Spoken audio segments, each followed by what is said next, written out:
Adlaw diya sa inyong tanan. No, naday ko diri sa among bukid karon.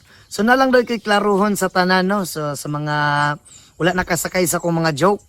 So mangayo lang day kog mangayo lang day kog pasaylo sa inyo sa mga lapses. Kitang tanan tao wala man jud perpekto diri sa kalibutan. Pero diha man kita mugikan sa mga kamalian bago ta makaamgo mga maabot ta sa mga tama nato nga panghimuon. So mangayo lang day kog pasaylo sa inyo ha sa mga wala nakasakay sa akong mga joke no. Actually angkon man pud ko sa akong kaugalingon nga nagid pud koy mali og mali gid pud bitaw sa tinuod lang.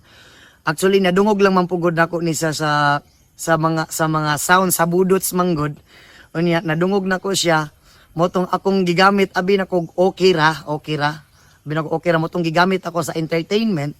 Pinaagi sa kukuan wala pud ko naghuna-una nga lain di ay sa tanan. So pasaylo ako ninyo no and anak man gyud na ang tao kailangan tanan magita na magitay kamalian pero need gyud nato itama ang mali.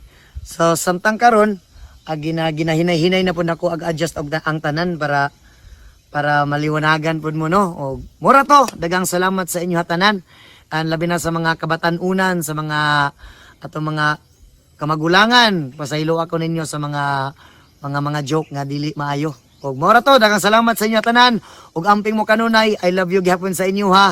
God bless sa pag-usab. Uhahay lang gihapon kanunay.